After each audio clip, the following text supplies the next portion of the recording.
I would just say this. There's really nothing off base. I would love to answer any questions. And if you feel like your question is negative, I told this table earlier today, I only have one feeling and I didn't bring it with me. So feel free. It's not going to hurt my feelings. I know that what I do is not meant for everybody in any way, shape, or form. So I'll be glad to answer questions in any capacity, whether it's logistics or even ethics of it. So thank you. All right. Here's a question. Mr. Bennett. And I think Rick Inn's already solved it for us with his work. So thank you, Rick. But Andy, thank you first of all for being here. Sure. There is a lot of similarities between Kansas and the Panhandle Plains, absolutely. And I think that's why we were so interested in having you here. I'm not sure if you have this problem in Kansas that we have here. And just in my experience, I grew up in a small town, a small church. This has been my life. I'm now at a larger church in this conference. I've discovered that we're, as churches, as individual churches, we're sometimes very suspicious of things on the outside. And, you know, just in talking with Rick, we just started thinking about some of our smaller communities and some of our churches that are struggling to stay open, and the suspicion that they would have of this kind of process to where, you know, the church is connected to a pastor who might be on video sometimes. You said that it works for farmers in Kansas. I'm wondering about that for the Panhandle. Mm-hmm. I'm wondering about that kind of thing. Just the suspicion of this is just you're just trying to get us to do something, you know, that is not who we want to be. This is not where we want to go. Just the struggle of getting our smaller churches in this conference to see that there is ministry that still needs to happen. And maybe we need to partner up differently. I'm just curious. I don't even know how to shape my question exactly. I'm rambling is what I'm doing. I know what you're asking, though. Okay. Well, if you know, please tell us. Please. Let me answer it, then you tell me if I understood your question. What you're asking is, how in the world do we get churches to move in any kind of creative direction when everything that's not normal or traditional is suspect? That's exactly what I meant. Okay. Next question. No, that really is the issue, and it harkens back to when I began. Said, don't run home and do something to get yourself fired. The first thing that needs to happen has nothing to do with any of the things that we're talking about right now. The first thing that has to change is the heart, right? You have to have the DNA. And when we're this church now, but if you recognize those principles, it started with Bible preaching, relationships, and vision. We actually had a Sunday within the first year where all the deacons and we laid our ties on the altar and made a sacrifice unto the Lord of the dress code. I had a 65-year-old PhD director of choral music who his idea of contemporary was a choral arrangement of Lord, I Lift Your Name on High. But I'm going to tell you the truth. His heart was amazing. He did everything that he could to move us forward. And we grew from 127 to 600 under his leadership because his heart was right. Did we have all the skill sets to do what we're doing now? No, but his heart was right. Our seniors, we were just talking about this at this table. I had something that was a gift to me. I don't know if you have it. You're going to have to work on it if you don't. But I told you about Earl Ditchin. Let me tell you about John Griggs. His birthday would have been this last week. World War II vet, 98 years old, passed away a couple years ago. I was told by John when I moved there, or told by everybody else, that you'll meet John. We're sorry. That's what they said, because John was going to be that guy. My very first Sunday there, I met John. Coming into my own office, he was coming out, which was a little weird. And we almost butted heads, would have, except his head met me right here. And I'm like, whoa, hello. He goes, you left your lights on. And I went, oh, you're going to be that guy, right? He was the light police. He was turning the lights off. Well, we started to grow, and God was doing some amazing things, and we were very much not traditional. I believe on this particular Sunday, I got up and walked on the backs of pews, did something crazy, right? And I was waiting actually to get in trouble from somebody. And in the melee afterwards, there was just a sea of people, and we're really excited. And I saw John coming at me like a heat-seeking missile, right? I'm like, here it comes, steal up. And I was thinking, how do I drag him to a Sunday school room so this doesn't go down in front of the new families, right? And he came and stood right next to me, but facing the other way. It was weird. He just stopped right there. And I felt like that movie where there was something in the bushes that was going to attack me. And he's just standing right there. And then after a minute, I quit talking to this gal. He tugged on my coat sleeve, and I leaned down. And all he said was, Pastor, I'm real proud of you. And he moved on. And I believe one of the reasons God blessed our work is that our seniors were willing to give up so much to do that. Now, what you're saying is we're not all in those environments. We have some places where people are holding on to this, and change is very difficult. That means before you make any of these moves, you got to make some. You got to do some. You got to keep moving forward.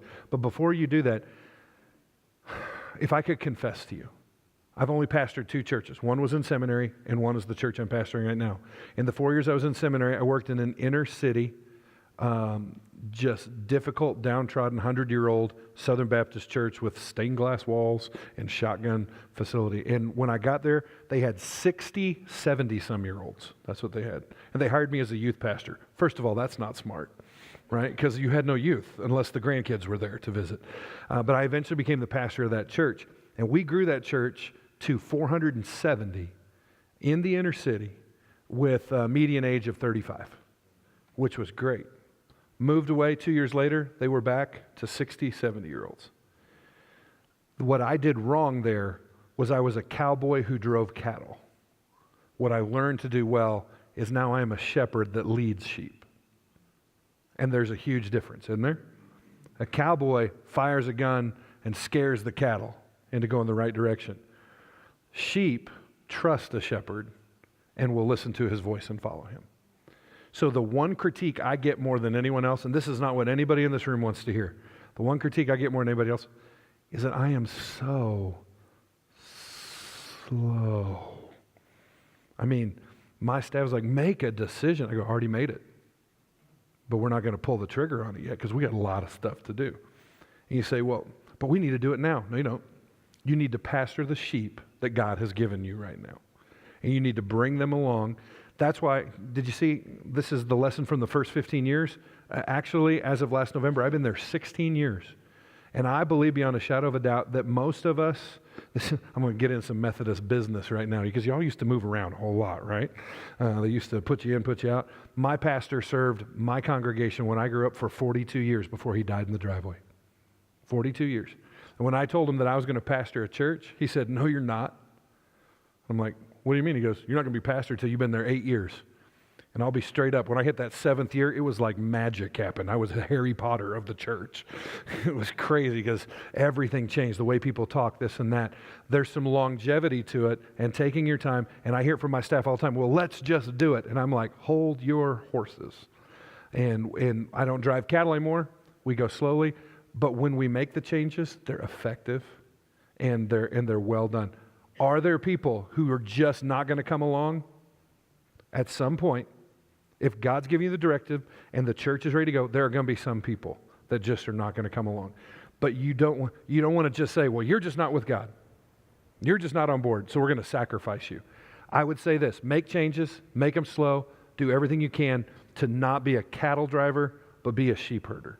Does that make sense, what I'm saying? This is not the easy answer, but that's why I have the right to say some of this because I've been in one spot for 16 years and plan on being there forever. If the Lord will allow.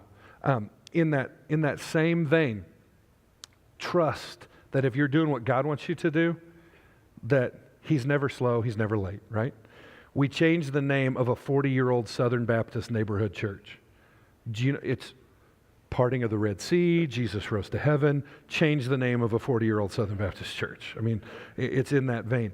When we did it, part of the open hand, close hand, I knew we had to change the name of the church. And I wanted to name it something cool like The Gathering or One Church because we're one church in many places. We're named Crosspoint. Can I be honest with you? I hate that name. I can't stand that name. It's so generic. What does it mean? Nothing. I don't like it. But here's what I said. I need a name change. And I got all the power brokers together, said, pick a name. And they picked Crosspoint, and I said, hallelujah. And when that happened, we still had one family leave the church. One family, because they can't believe we named, and 6 months later they came back. Right? But that's slow. And do you know how long it took us to change the name? 2.5 years. 2.5 years. I know that's not fun for anybody, but we're in this. Either Jesus comes back and we're doing the work when he's here, he's going to be just as satisfied, or he doesn't come back and we've got a lifetime to get this worked out. But in that vein, know where you're going, lead well, Bible preaching, relationships, big vision, and bring them along with you to the best of your ability. Does that answer that question? It does. Thank you for that. So when you say Bible preaching, and I think we all get that, the relationship piece, how is that working? What does that look like to overcome those suspicions? Who's building the relationships? Is it just Andy? Is it you and your leadership team? Is it somebody that you've put in place? What does that look like? It is. That relationship building is widespread. Of course, the bigger you get, the more people you need to have doing those relationships, because I can't know everybody anymore at that level. But especially early on when we were smaller, we did something for our seniors every month called VIP, our Very Important Person Dinner. And I played my saxophone for them every month, Amazing Grace for the 77th time. And I was there pouring iced tea, and we were doing, and to be honest with you, there was stuff I would rather be doing something else, and felt like I was preaching a revival in Moscow, Kansas. Anybody know where Moscow, Kansas is? No, they don't even know where Moscow, Kansas is. I mean, it is ends of the earth. It is almost Colorado, almost Oklahoma down there. It was 5 hours from Hutchinson.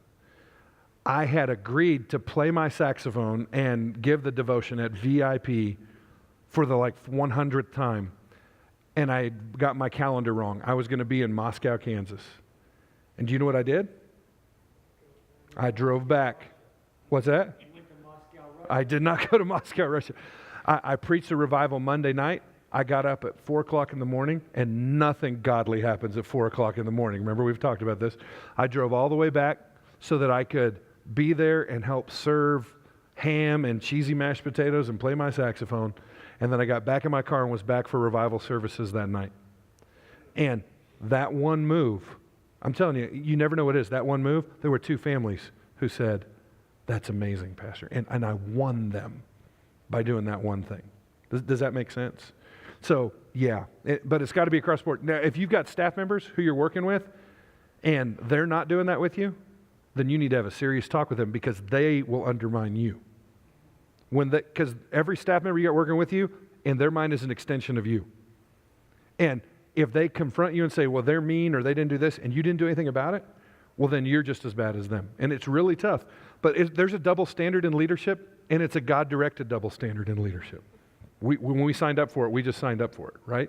So we need to go down that road, and yes, we have to be invested in it. And I heard at C3 conference a couple years ago, Brad Whitehelp, I think is his name, his dad, I think I've got I got the story right. I don't know if I got the name right. He was talking about how his dad was a retired pastor there, and he was trying to get stuff done, and he kind of went down a hallway to get around, and his dad called him and said, "What are you doing?" He goes, "I'm trying to get this done." He goes, "You walk past that group of ladies over there." He goes, "Yes, Dad, I got to get this done." He goes, "You're not a pastor until you walk slowly through the room." And boy, that struck me pretty hard, because we all think we're not professionals, right? We're not CEOs. We are pastors. We are ministers. And that is the opposite of the church growth culture, right? It's all corporate decision-making, make a fast turn. If you got to get people gone, you get people gone. I'm saying just the opposite. So, is that helpful? Y'all look really excited about that answer. Yeah. Andy, I was just going to follow up, because one of the things, Travis, you said was, how do you do this with churches, small rural churches that may not want this? And I mean, now my understanding, correct me, but the folks that y'all partner with, they actually a lot of times initiate with y'all. Yeah. This is not a hard stat, so take this for what it is. But we've closed 2 campuses. Those were 2 campuses that we decided to plant. We have never closed anything that came to us. Does that make sense? When we're responsive, we are much more successful. We have a higher percentage of success and more fruitful ministry when we just pray. And so instead of going, let's do something over there. That can work. But when we say, God, what's happening? Remember my analogy? What's God blessing? And then go to that. That's been what's successful for us. I know there are guys who just go out there, they do demographics, they do launch teams, they do big vision, and God bless that. If that's what God called you, that's not what he called us to do.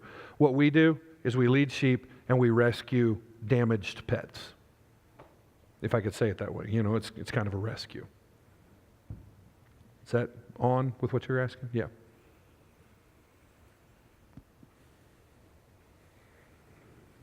Get your exercise. Oh, good catch.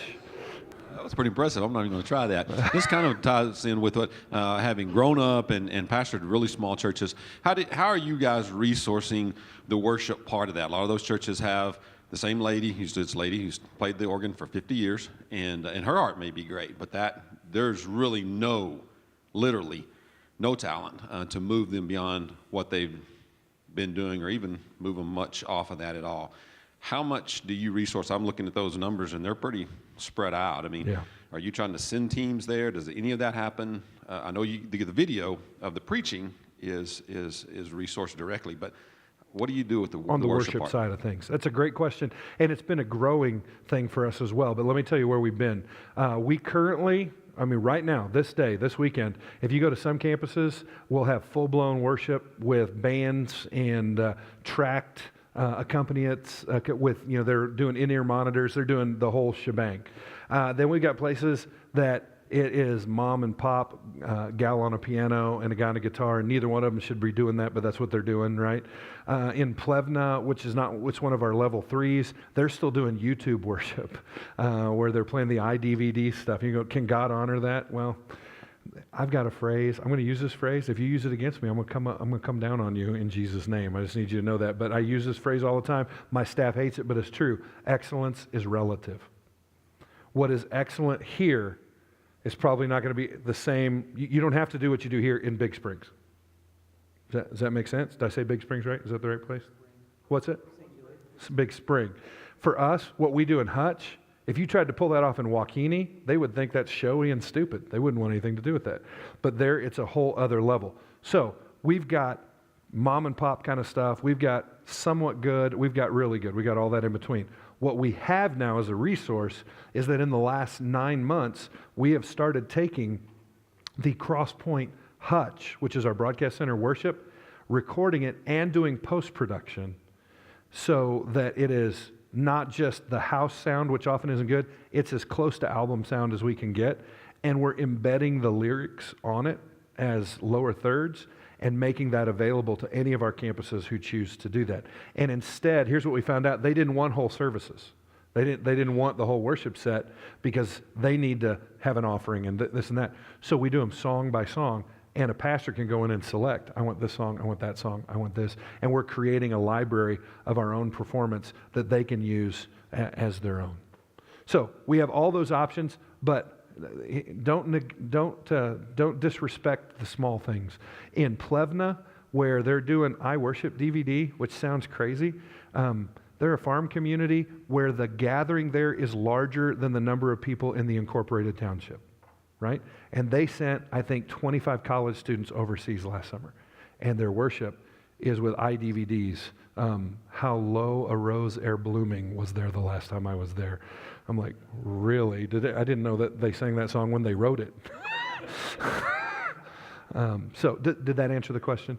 Okay. I think on top of that, I'm sorry, we also have what central services, we provide central teams. So we take the top examples in our network. So our worship guys all meet online as a team like campus pastors do. And they do a couple of things. They coach each other for series and share resources. They pool all their tracks so that if one person makes it, everybody can use it. And then they are a support network. I think they meet at least once a month as worship pastors. And because the one area that we haven't done well in worship is reproducing worship pastors, we just hired a guy who his forte is not only worship, but he runs an intern program and reproduces himself 3 times every 12 months. Right? He has 3 guys that come live with him and do that. We hired him because that's what we need. That's the next step for us. We've got to reproduce worship pastors. And he comes online with us in March.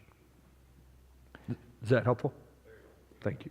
I I'm think- sorry, I think- interrupted. No, you're good. I think the part of that question for us too, in our context, we have so many different contexts here, so many different sizes of churches and towns and places we might be thinking around us is kind of the people who come to you. There's obviously a level of desperation or they've had to get something up. And it sounds like there's a variant levels of how many people, what kind of gifts they have, those kinds of things. Correct? Yeah, absolutely. And as a matter of fact, one of the reasons we have the 1-year waiting period is not only for them, it's for us. What happens if you try and rescue a drowning man? Yeah, he's going to pull you under, right? And so we need that 1 year because guys who think their church is going under will say anything for some support and to keep it going. But once they get something and they feel better, then the story may change. So we need that time period. Does that make sense?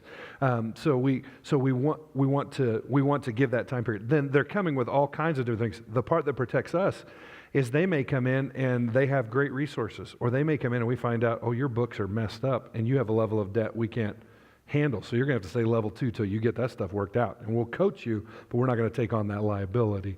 And so there's a safety there. And when it comes to all those people as well, we're hoping to develop, but don't forget the when you do video-driven multi-site, it's so much easier because most of the time when you plan a church, you have to find an alpha dog who's going to be able to cast vision, preach well, and lead everybody. Well, the truth is, I carry about 80% of that weight even at the video campuses. I mean, we're following a corporate vision. What we need to find then is somebody who has a modicum of administrative ability and loves people, and we can teach them to pastor shepherd. Those are skills we can teach on the job. Does that make sense? Yes, I mean, I think of that just in context of a lot of things in our context. We shut down, couple churches every year, a couple of small rural churches, and I'm just thinking, what would that look like to say to those churches? Well, would you be willing to look at this for a year or two or something like that? So Yeah, and here's the issue. You guys have some churches that have audio video capabilities here. The truth is that you can experimentally jump into the fray. This is not beyond your reach anymore financially. Good video, good audio does not cost what it used to cost at all. I'm getting a nod back there from the guys who know what we're talking about. If you're a good preacher and you reproduce well, and by the way, you don't know if you reproduce well on video until you try it, because there are some guys that are great preachers in person that are horrible on video for whatever reason. And there are some guys that are okay in person, but they're much better if you can't smell them, apparently, because on video they're awesome. And so you have to give it a shot. But even if you used it just as an interim, say, don't tell a church, we want you to become a video campus. Man, you're without a pastor they just resigned, or we have an opening, or this. Take a pause, take a beat, rest, work on this, and don't worry about that. Let's just share this preaching for the next 6 months. And if video works for farmers here, then you'll know, because they'll tell you, oh, this is great. We'd rather have this than what we had before. And what they find out is, you mean we can have this and not have to pay somebody to do that? And then all of a sudden, we can use this money for ministry, right? other questions? Try not to fumble this time. I may embarrass myself because you've probably been beating on this all morning. I'm still kind of lost a little bit. I grew up in a very small church in a little town in the Texas Panhandle, so I can kind of relate to this. But the sense of community is imperative, obviously, to the local church, and what you're doing is a wonderful thing. But what I came to realize about being a pastor in a little town is Sunday morning is preaching, but the rest of the week is talking to people. It's going to the football games. It's getting the call that so-and-so's in the hospital in Amarillo, and the preacher is going to be preaching. The duties of the minister, rather, are going to be discharged in the waiting room at Baptist St. Anthony's in Amarillo, maybe a small percentage. So in the video churches, there's got to be a shepherd who's actually on the ground, who is there doing the things of ministry throughout the week to care for the community, and that community being part of the overall community that's the town, and you're outreaching to people at the drugstore and at the football game and the basketball game. You know, when I was little, a preacher was just a preacher, but I came to realize that so much of your ministry is around. How does that work out? How do you take care of That that? is a great question, and it is one that actually, remember, I talk about bottlenecking and me taking a different role, this and that. Let me answer it in two ways.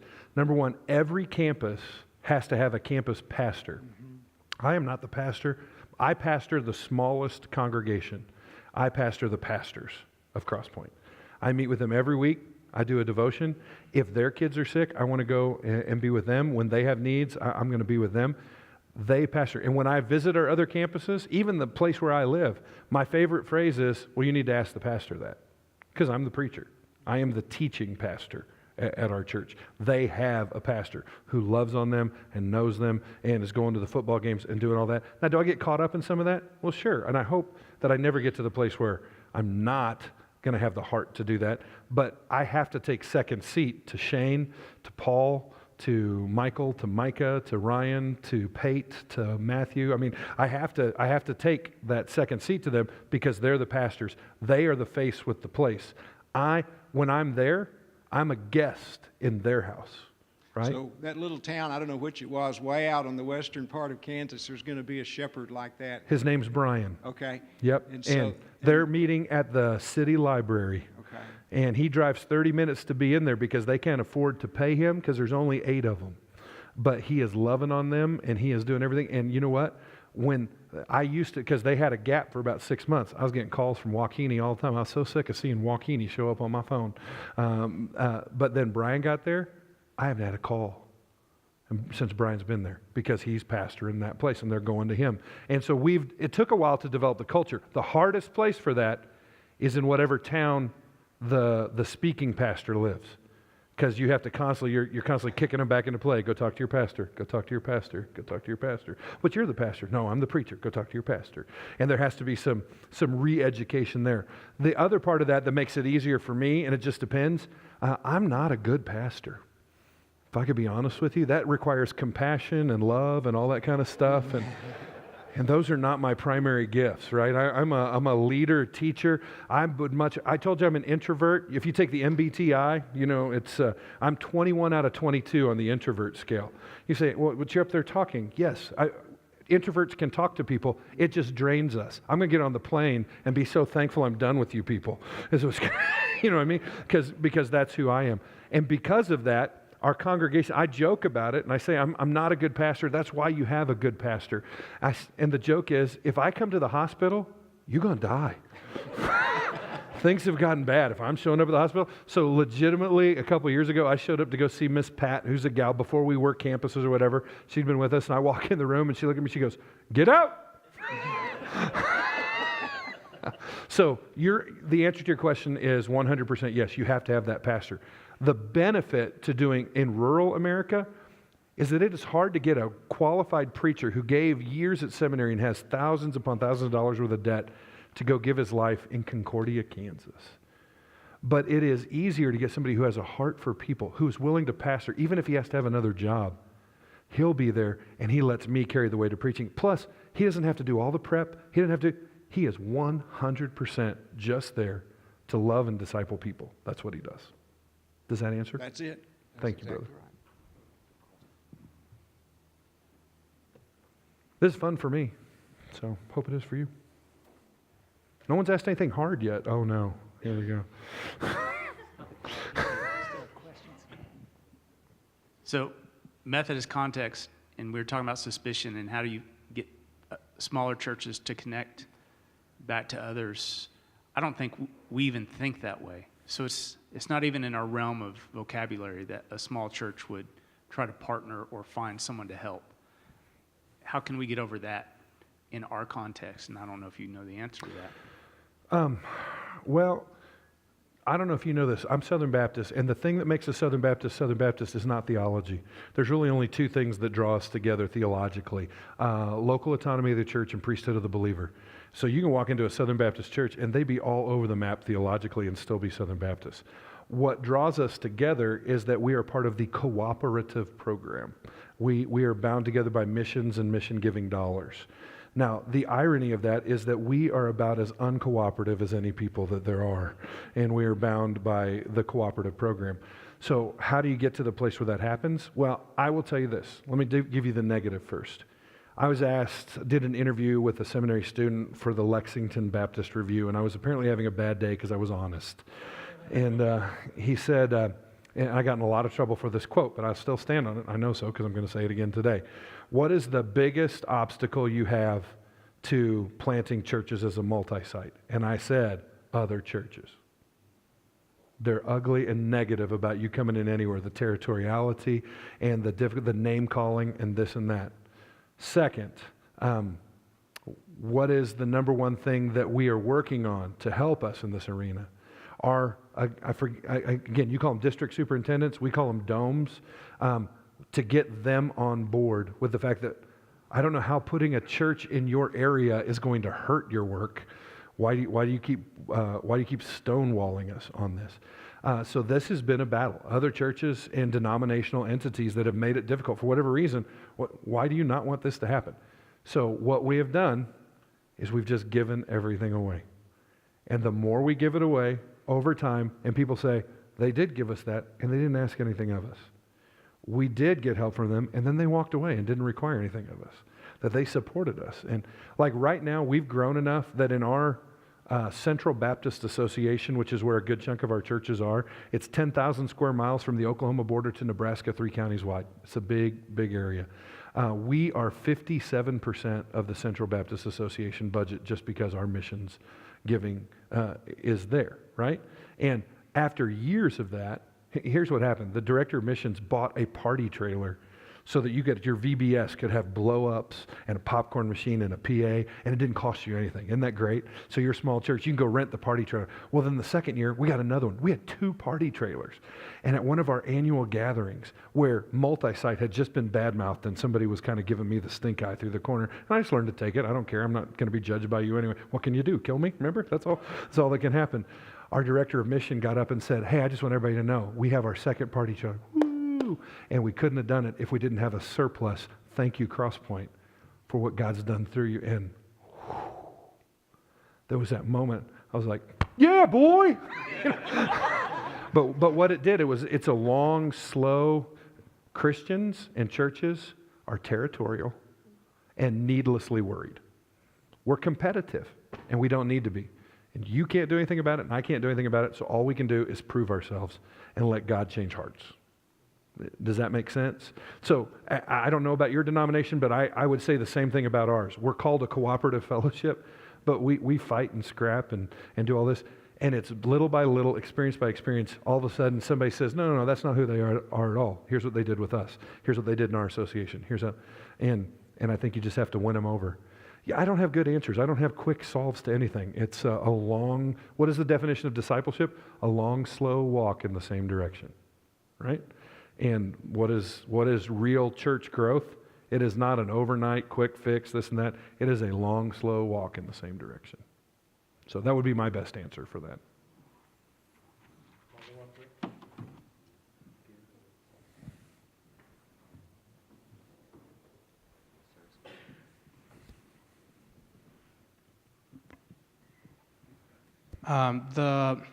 If I understand it right, pastors and churches come to you all, if they're trees not giving fruit, to get pretty much a trim and then to take it from there, keep growing and all that. And you go and plant in different locations when you don't see any or you see potential. Is that right? Yeah, both of those are true. Okay. Who picks do you have your team of pastors that you go when you plant and you leave them there to be in charge of that? And then those who come on board become part of the whole organization. But how do you promote evangelism and the growth of the local community and church? You know, if they have 8 people, how do you give the support to the growth in that community as far as outreach and evangelism? If I'm understanding your question correctly, let me take you to, and I just did this with our staff not too long ago, Logos Bible Software. Anybody else a fan? I live in this thing. Acts 14.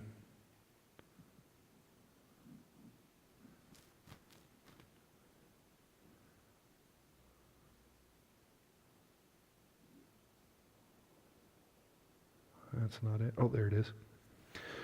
So it's this passing passage. Yeah, you guys can't see that anyway, but I promise, if you go to Acts 14, it's there. Acts 14, verse 19. But Jews came from Antioch and Iconium, and having persuaded the crowds, they stoned Paul and dragged him out of the city, supposing that he was dead. But when the disciples gathered about him, he rose up and entered the city. On the next day, he went on with Barnabas to Derbe. When they had preached the gospel to the city, everybody say, preach the gospel. When they had preached the gospel to the city, they had many disciples. They returned to Lystra and Iconium to Antioch, strengthening the souls of the disciples. Everybody say the disciples. Encouraging them to continue in the faith and saying that through many tribulations we must enter the kingdom of God. And when they had appointed elders, everybody say elders, for them in every church with prayer and fasting, they committed them to the Lord in whom they had believed. Now, if you read that, that passage gives Paul's plan for church planting. And it is the exact opposite of what we do in contemporary church planting culture. We plant a church where we draw in known disciples who then go out to evangelize. And the truth is, what did they do there? They evangelize, and those that were saved, they disciple, and then that becomes a church. It's completely opposite. So am I on track with what you're asking? You're getting there. I'm Yes. getting there. So in our context, you say, how do you pick a place? We almost never pick a place. The places that we picked, we don't do that anymore. They've been our failures. What we do is we find a community where either cross-pointers went and are starting a work, or where there are people who are saying, come and help us, and we don't call them a church. We don't do anything until they are evangelizing. They are out reaching people. Matter of fact, I'm meeting this Sunday afternoon with a plant that is potential. It's out of a home in Wichita. And we're officially making them a level 2. You want to know why? Because they said, well, we want to be a church, a Crosspoint church. We're like, okay, we'll start the process. How many of you are there? Well, there's 4 or 5 of us. Okay. Call us when you're about 30 or 40. Well, they're 40 now. Because they've gone out and they've invited friends and they're sharing Jesus and they're bringing them into their home and they're doing this. And what are we going to do this weekend? We're going to talk about how we get to level 1, but here's how you disciple them in the meantime. Here's what you're going to need to do. So the evangelism takes place, then we disciple, and after a year or so, if those evangelized disciples are still on board, then we're going to set up a church. Is that what you're asking? In other words, to get to the one, you have to learn how to do evangelism. Right. I mean, well, Nice. for us, evangelism, and we set the bar kind of low. I mean, it sounds like I set the bar kind of high, but we set the bar kind of low. Here's our definition of evangelism and discipleship. To point someone in the direction of Jesus and get them to take a step. Now, that's pretty low bar, right? They got to memorize scripture. No, just in the direction. Well, how far away are they? It doesn't matter. Wherever they're at, if you can get them to point in the direction, the general vicinity of Jesus, and take a step, hey, let's celebrate that. Let's celebrate that. And when we get a body of people who are willing to take, you say, well, we haven't seen anybody get saved. Yeah, but you got 20 people who had never been in church who've been coming and watching the video, and they're praying with you every week. You're moving in the right direction, and that is sharing the good news. Right? You don't have to agree with my definition of it, but does that make sense, what I'm asking for? So I don't know that we're far off. If I'm understanding your question, we always begin with evangelism, and we move through discipleship, and church planting comes last. That's why we have that year, because there's all kinds of things you have to go through to get there. Thank you. Wow, that's super tiny. Could anybody read that?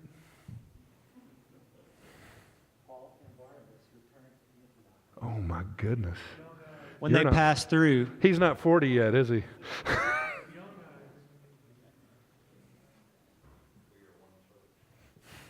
You got that one. Very good. Any other questions, guys? This is actually really good for me if it's good for you.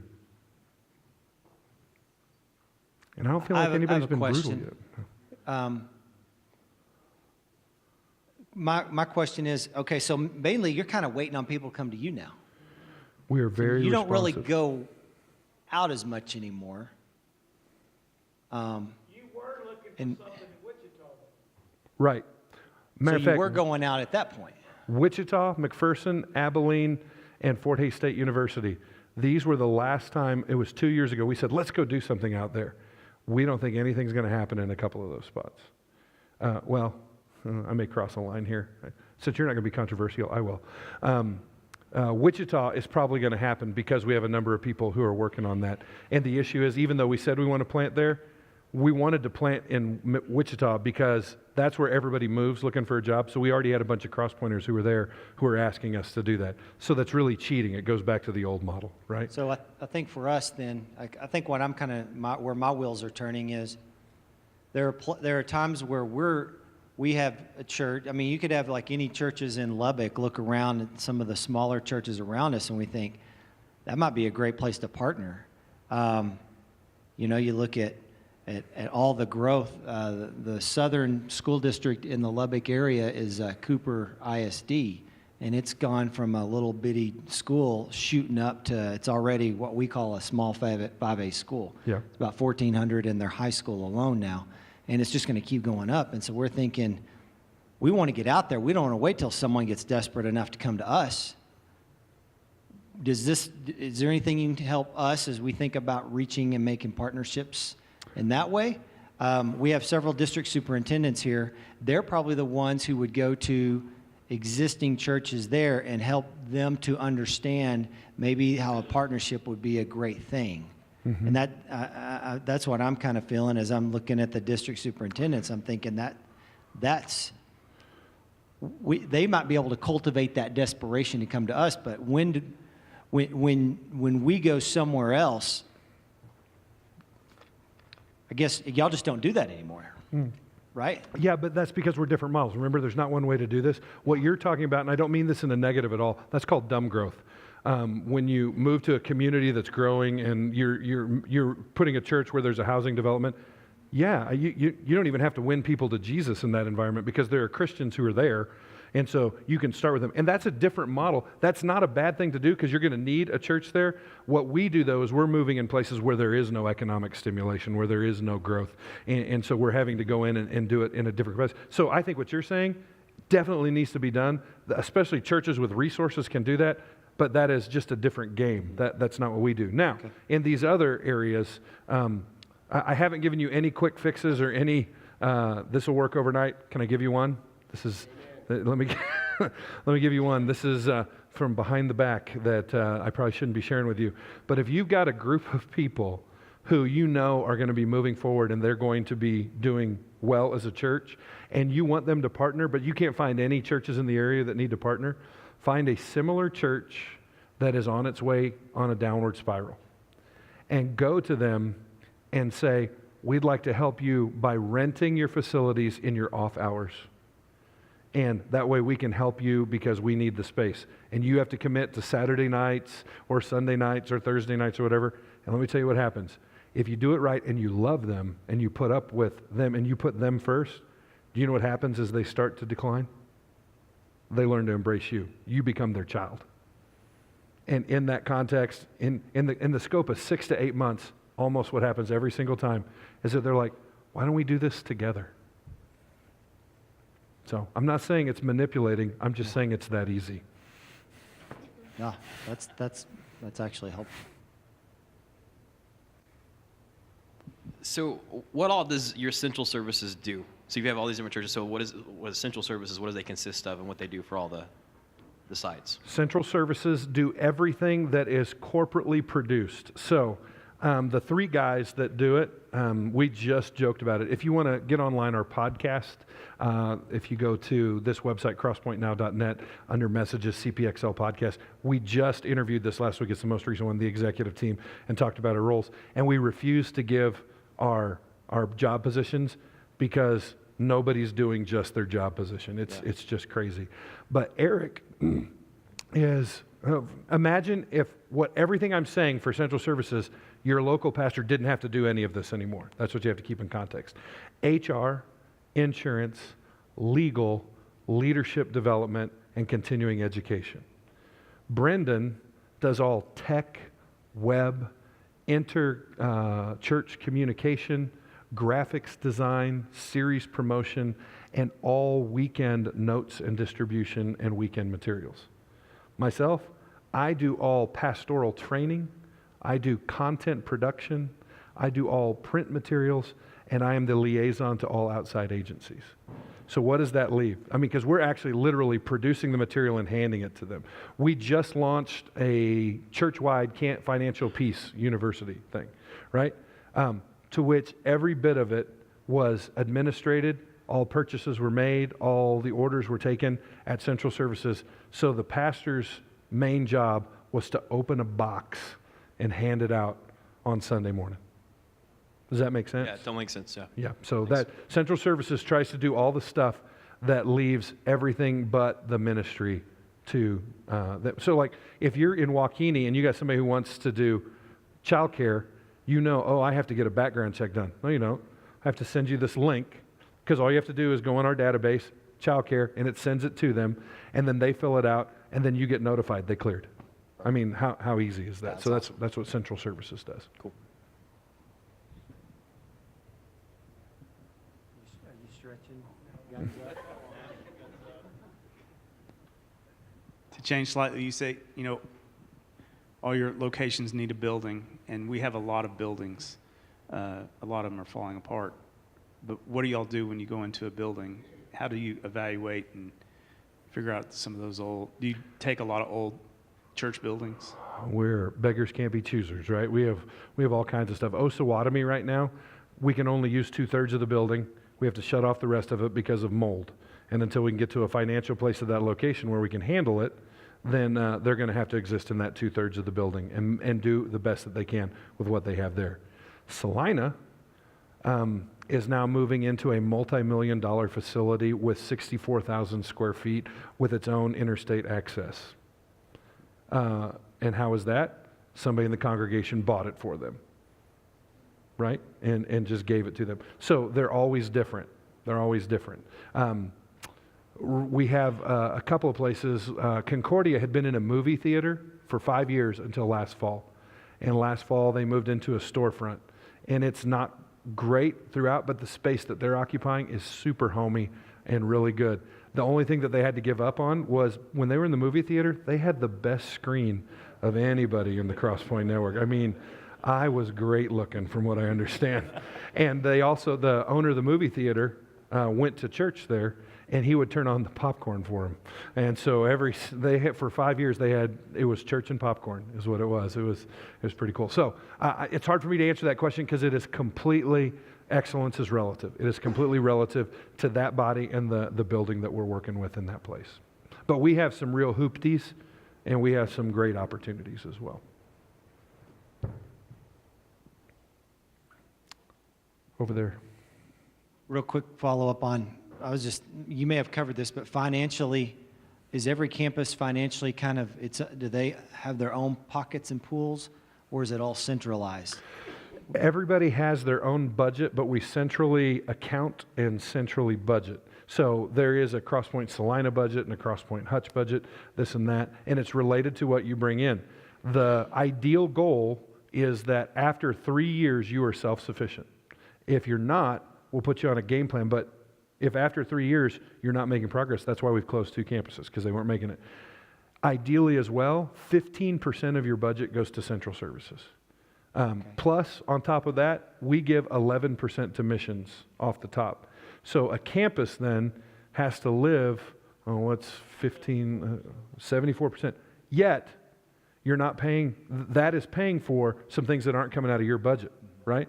Your insurance, your human resources. You're paying your pastor out of your preaching pastor out of that. So really, what you're getting for that 26% that you're offering, you're actually when you do the numbers on it, you're getting almost a 50% discount on those things because they're shared costs. All your children's resources, all your worship resources, all those things are all taken out of Central Services. Which, if that were only 15% of your budget, think about that. If only 15% of your budget covered your preacher, your HR, all your legal, all your insurance, all your print production stuff, that'd be a pretty good deal. So if the decision is made to buy a storefront in Sterling, the name on the deed is Crosspoint General, it's just Crosspoint. It's not right. Crosspoint Sterling. It's one central. Crosspoint Sterling is a part of Crosspoint, so Crosspoint is the legal entity. Actually, if you're looking for us legally, we are Westbrook doing business as Crosspoint, because back when we did it, we were so poor we couldn't afford the official name change. So, two questions. First, how you define your DNA? Your DNA?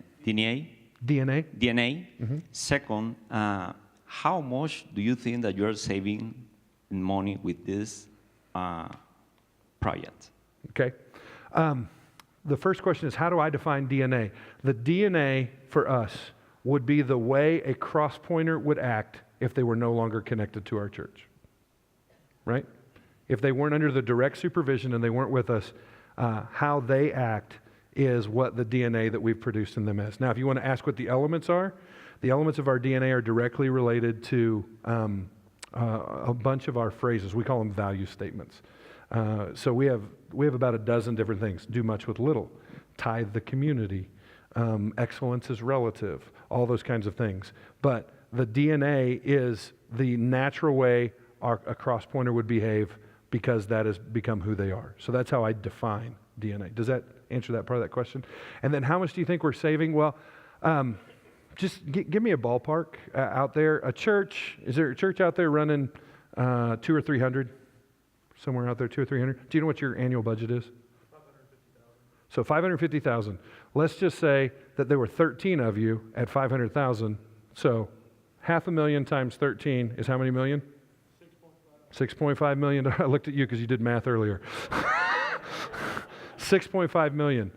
We are doing 13 locations with all of the 2s and 3s that we're working on as well for less than $3 million. Our per capita, the national per capita for what, per capita giving, they take it across the board. If every person represented were actually giving, it's $30-some. Ours is $12.75. We are a blue-collar, poor socioeconomic church. So when you say how much are we saving, we're not saving a ton. We're barely getting by the skin of our teeth. But if you compare it to what a church our size should be running, we're saving $3.5 million a year. Okay, catch that. If a church our size were getting the income, paying the staff, and doing everything that it would on a national average, we're saving about $3.5 million a year. How many baptisms did you do? Last year we did 127. So I know some people take the 2.7 divided by the 127. That's way below average.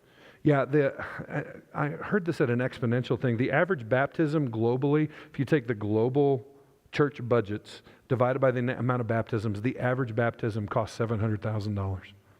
One convert is $700,000 on a global scale. So we, of course, ran the numbers at our church. We were thrilled that it was only $22,000. And then we went, wait, it costs $22,000 for every person that we need. And I will tell you this, we are desperately disappointed that our numbers are just over 100.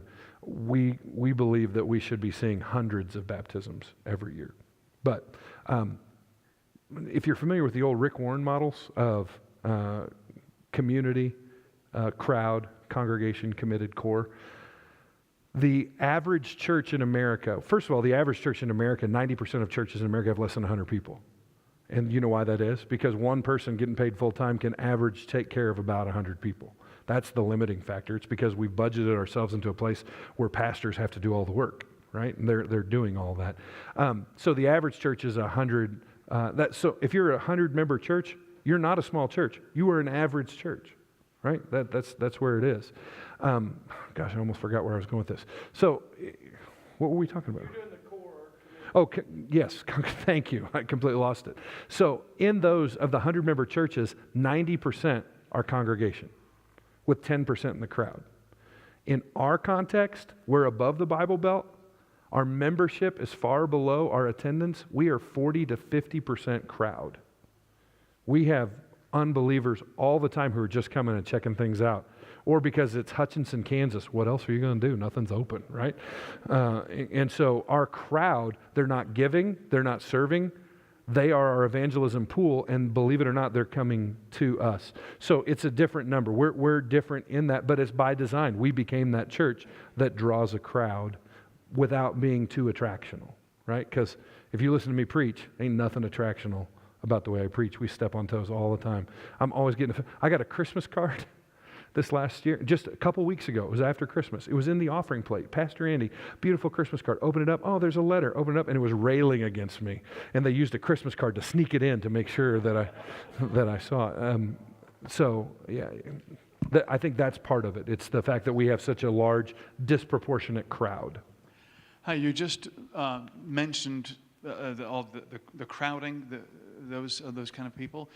How do you design your teaching? Do you design your teaching, for lack of a better word, with a seeker-sensitive idea, or you talked about preaching right from the Bible? Is that going book by book, or a sermon series, or stuff like that? Just curious. I love it. This is not prescriptive. This is how the Lord has built me. This does not mean you have to do this way. But while I am tempted to go seeker-sensitive because I know we have so many of those there, remember the first principle, biblical preaching. I do series. We do everything in series, but longer series. We don't do... Larry Osborne. Y'all know Larry Osborne from North Coast Church out in San Diego. They asked me to come out and teach their staff how to do a little bit of rural multi-site. And they said, what can we pay you? And I said, an afternoon with Larry would be great. And they gave it to me. I got an afternoon with Larry. I got 4 hours just to sit down with Larry. And as we were talking, I lost it again. What were we talking about? Series. As we were talking about it, I need you. You're like in the back of my head. As we were talking about it, he said, do longer series. I said, what kind of longer? He goes, well, we're starting Genesis next weekend. It's going to be 65 weeks. I said, what do you, 65 weeks? He goes, do you know why series are 4, 8, and 12 weeks? I go, because it's a godly thing. I don't know. Why is it? He goes, because back in the day when series began, that was all the cassettes you could get in holders. Oh my goodness. And I look back on it, and he's right. He goes, that was how you sold a series. It was 4, 8, or 12. You could get those cassettes. So we'll do series. Sometimes we'll do a year with only 3 series, multiple weeks. And when we do them, not exclusively, but 80% of the time, I'm going through books of the Bible. Chapter to chapter, going through books. Our devotionals coming out of that. Our grow groups coming out of that. I believe in the whole counsel, the context of it, the difficulty of it, and going through that. And in that, even because we have a lot of crowd and people who've never been there before, I remember that I've got to teach it. I've got to throw a few bones out there. We're going to do some Greek background stuff so that the people who've been in Bible study forever go, oh, that's something I never learned before. But by far and away, I'm going to keep it down here where I am really feeding those people. Here's an example. A woman in our grow group, we were talking about Jonah. And she stopped. She goes, we need to pray for him right now. I can't believe that happened to somebody. And we're like, oh, honey, that's a Bible story. I mean, it happened, but it was years ago. She's like, that's in the Bible? I mean, those are the people that we're reaching. I had a guy come up to me 3 weeks ago, and he got our Reading It Right Bible study manual and a copy of the scripture. He goes, I want to start reading my Bible. He goes, can you help me out with this? I said, yeah, what do you need? And he opened our daily readings up. He says, James 5:14. What is that? And I said, James is a book. I went to the table of contents. And we went there. So we have to keep it at that level. Yet, we want to teach the whole counsel. So we're teaching the hard things and we're teaching the whole book, but remembering it's there. And the way we do it, I have a very, if you listen to some sermons, you'd catch a pattern. I preach, and every point is explain, argue, illustrate, apply.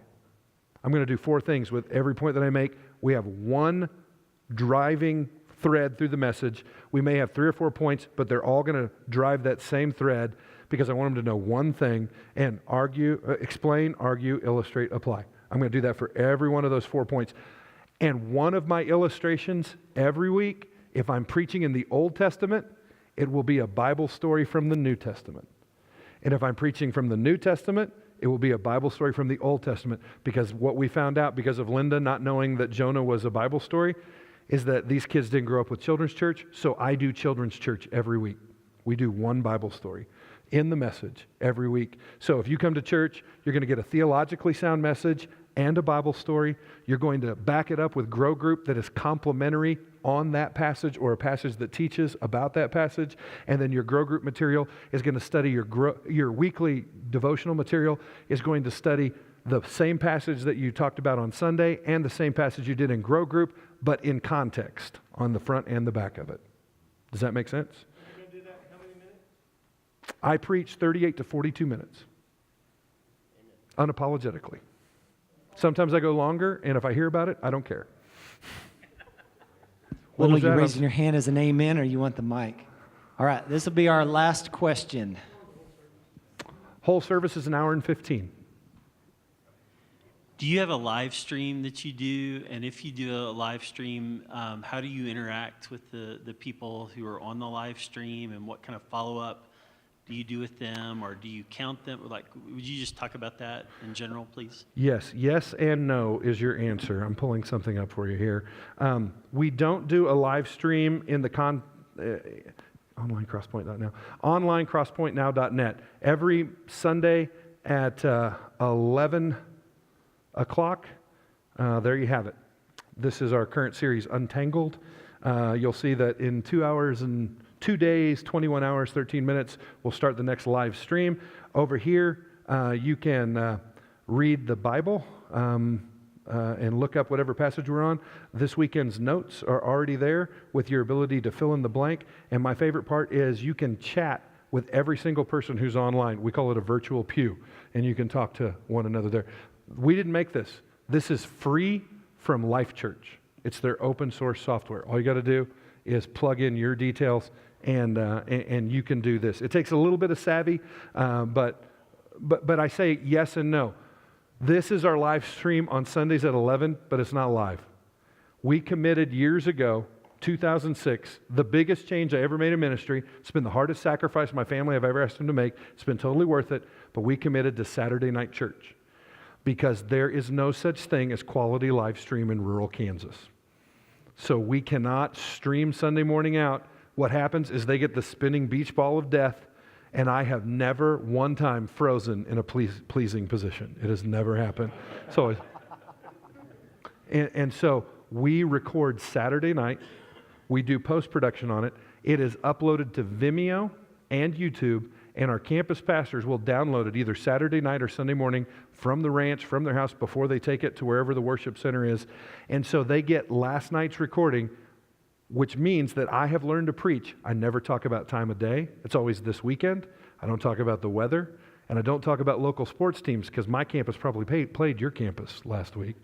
And so you have to learn to speak appropriately to that. But we've committed to Saturday nights, and what they get at 11 o'clock, they think is live, but it's actually Saturday night being played on Sunday at 11, and it appears as a live stream. And the limitation is the fact they're getting same weekend. That's why we do Saturday Night Live. That's funny. That's why we do Saturday nights, because I do not want to become that church where the other campuses have to follow a week behind. That's that redheaded stepchild thing. So we're going to the extra effort of doing Saturday nights so that they can always be the same week with us, and we give the illusion of being same moment when we're actually 12 hours behind. Does that make sense? Do you have any actual Saturday night services? Oh yeah, we have 600 people who show up every Saturday night. For us, we're the only Protestant thing happening on Saturday nights. And if I can be completely honest with you, one of the undeserved and unrecognized blessings that we got is when we started doing this for recording purposes, we had widower husbands show up. And I don't mean literally widows, but you know the women who come to church whose husbands never come? They've been saying for years, I ain't getting up in the morning. If they did something at night, I'd come. Oh, we got them in droves. Because their wives were like, oh, you owe me. And we got to, and third shift work. The shirt I'm wearing, I don't know if you recognize, it's got a couple holes here. I love these. I have 5 or 6 different colors. We have a huge we have 3 federal level prison jails in our community. So we have huge hospital and Department of Corrections employment opportunities in our area. So I'm wearing an old police shirt. That's what this is. I just like them. Plus I feel like I have some authority when I wear it. But those guys are on such schedule shifts that having that option on Saturday night opened us up to, there are people who come to us and we are their church, not because we're their first choice of church, but we're the best option that they've got to get their family and church together. Just having that as a Saturday night option. I'm not recommending that you go do that unless the Lord tells you to do it. It changes everything. Because your whole life, your whole world is different when church starts on Saturday at 5 instead of Sunday at 9.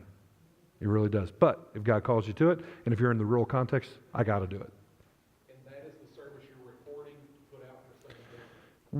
before we moved into our new facility, we used to do 2 on Saturday night when we were in the smaller venue, and I miss those days because now, 1 and done, right? I used to be able to pick between, did I like the 5 o'clock or did I like the 7 o'clock better? And that's the one that goes out. Right now, usually I get frustrated sometimes because Saturday night is not the message I would choose to archive. You know how we all get better if we try it a little bit more. But yes, it is Saturday night, 5 o'clock. That is what you see online. You get what you get, 1 and done. Oh, yeah. Yeah, Hutchinson is still a live campus, so I'm there all the time. And then I also drive to Salina on Sunday nights and preach. It's an hour away. Have done that for the last year because they were out of space, and so we needed them to have a bleed off and a live service Sunday night, help take some of the pressure off their Sunday morning videos. Why did you decide on the Saturday night to consolidate from 2 services down to 1? It was because we moved from a facility that had a fire code rate of 210 to a building that had a fire code rate of 960. So we didn't need any more. We could get everybody in the one service. Because we moved from a Big A auto parts store and then also our Westbrook campus and got rid of both of those and retrofitted a 40-lane bowling alley. That's where we are right now. By the way, that was a PR nightmare. This church killed the bowling alley. We did not.